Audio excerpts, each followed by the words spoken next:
nós descobrimos que, assim como missões, é uma questão de obediência, é uma questão de experiência com Deus a partir da conversão verdadeira.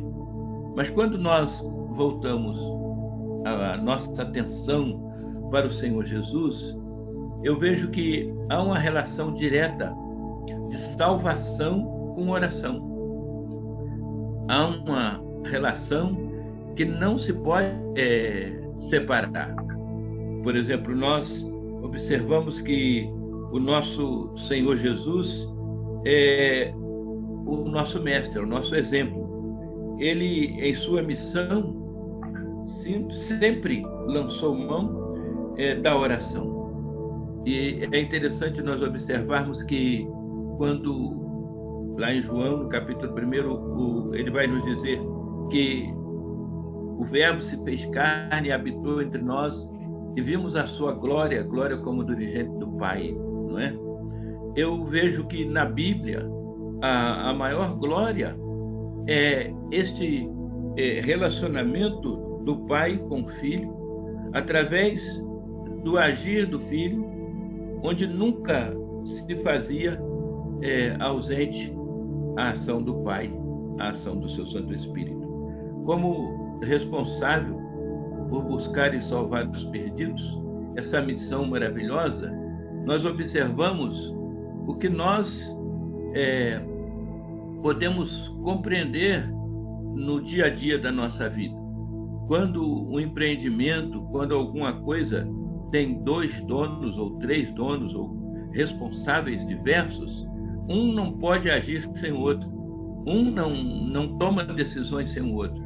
E na vida do Senhor Jesus havia, sem dúvida nenhuma, um estreito relacionamento com o Pai, com o Espírito Santo, e tudo quanto Jesus fazia, ele dedicava grande tempo em conversar com o Pai.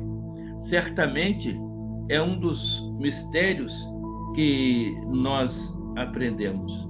A oração como instrumento de comunhão, a oração como instrumento de submissão, a oração como instrumento de relacionamento.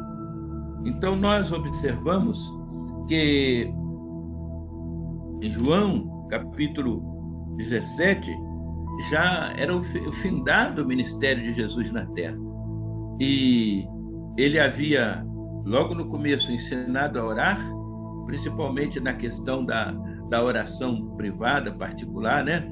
Depois, quando orares, entra no teu quarto, fechada a porta, orarás ao Pai que vem em secreto, o Pai que está em secreto, né? Te recompensará.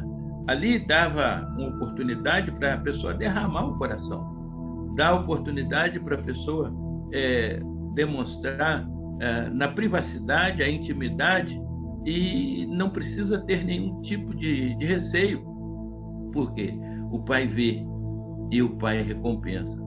Mas também há o aspecto, né, de nós termos no conhecimento do nosso relacionamento com Deus, da sua onipresença, da sua onisciência e da sua onipotência. Então, por isso eu digo que é uma questão de obediência, não é? Nós vamos poder ver ainda um pedacinho e observar que o Senhor nos ensinou, através do seu relacionamento com o Pai, que a oração é um meio de comunhão, é um meio onde a unidade ela nos capacita de um relacionamento, de um fortalecimento, de uma direção. Muito interessante o Senhor Jesus nos ensinar, orando ao Pai, como és tu, ó Pai, em mim, e eu em ti, sejam eles também em nós. Nenhuma ação era decidida ou tomada sem oração.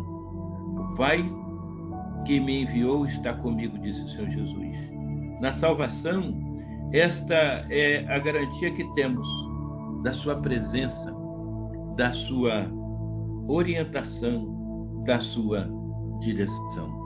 É interessante, irmãos, quando nós pensamos em oração e pensamos na glória do Pai, nós somos levados aos mistérios, né?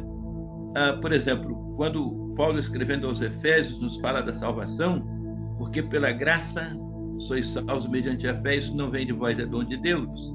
Ele enfatizou que não vinha de obra para que ninguém se gloriasse, mas garantiu que nós somos feituras de Deus, criados em Cristo Jesus para boas obras, as quais Deus preparou de antemão para que andássemos nelas. E é interessante que no Evangelho de João, quando pediram ao Senhor Jesus que ensinasse como fazer as suas obras, ele disse que a obra era crer. A obra principal é quando nós cremos, e aí nós temos a capacidade de obedecer. É interessante que parece um contraste, parece um jogo de palavras. Por quê? Porque não há, irmãos, maior obra do que o perdão. Não há maior obra do que a reconciliação. Não há maior obra do que nós vermos o agir do Espírito Santo de Deus na transformação das vidas humanas. Eu tenho tido o privilégio de ajudar algumas igrejas nesta minha vida, e eu já vi homens serem transformados de traficante, de brigões, em servos do Deus Altíssimo, cuja oração, cuja a simpatia, a mansidão, o trato com as pessoas comove, sabe? Tive a experiência de lidar com 2 delegados que diziam assim: aqui, pastor, estão os meus filhos, leva e me ajuda nesta caminhada, porque eu não tenho tempo para eles, não é? E eu já tive oportunidade, irmãos, de ser confrontado com o inimigo ao fazer uma das nossas visitas com alguns oficiais, não é? O inimigo pegou a pessoa e a pessoa partiu, e graças a Deus a gente só pediu: ninguém põe a mão, deixa, e a pessoa não. Mas, amados, esta obra do perdão, interessante que nós que somos perdoados, quando Jesus ensina, né, lá em Mateus a orar, ele diz que o Pai perdoa, mas ele fecha os ensinos ali dizendo que se não houver perdão, o Pai também não perdoa. Então eu penso que nós estamos tendo um privilégio muito grande de orarmos juntos, e a oração, ela realmente não só, como diziam os antigos, né, move o coração de Deus, ela remove as montanhas, move as montanhas, ela tira as pedras do caminho. Não, é uma questão de deixar Deus agir, é uma questão de obedecermos o Senhor. E nós poderíamos, se tivesse tempo, trabalhar. Jesus deu ordens, promessa, né? Tudo quanto pedires ao Pai em meu nome eu farei, para que o nome do Pai seja glorificado. Então, ele continua a glorificar, atendendo às orações, atendendo às petições. O que dizer da oração, quando Paulo, escrevendo a Timóteo, no capítulo 2 da sua primeira carta, vai dizer que rogo-vos, pois, que orem pelos reis, por todos que se acham investidos de autoridade, não é? Para que tenhamos vida tranquila e mansa, com toda piedade e respeito. Nós estamos num momento de crise profunda na igreja, no mundo, na sociedade, no nosso Brasil, e aí nós vemos o campo que a igreja tem. Enquanto nós vemos alguns segmentos substituindo a palavra de Deus por projetos humanos e empreendimentos humanos, a palavra de Deus tem realmente esse campo maravilhoso da oração.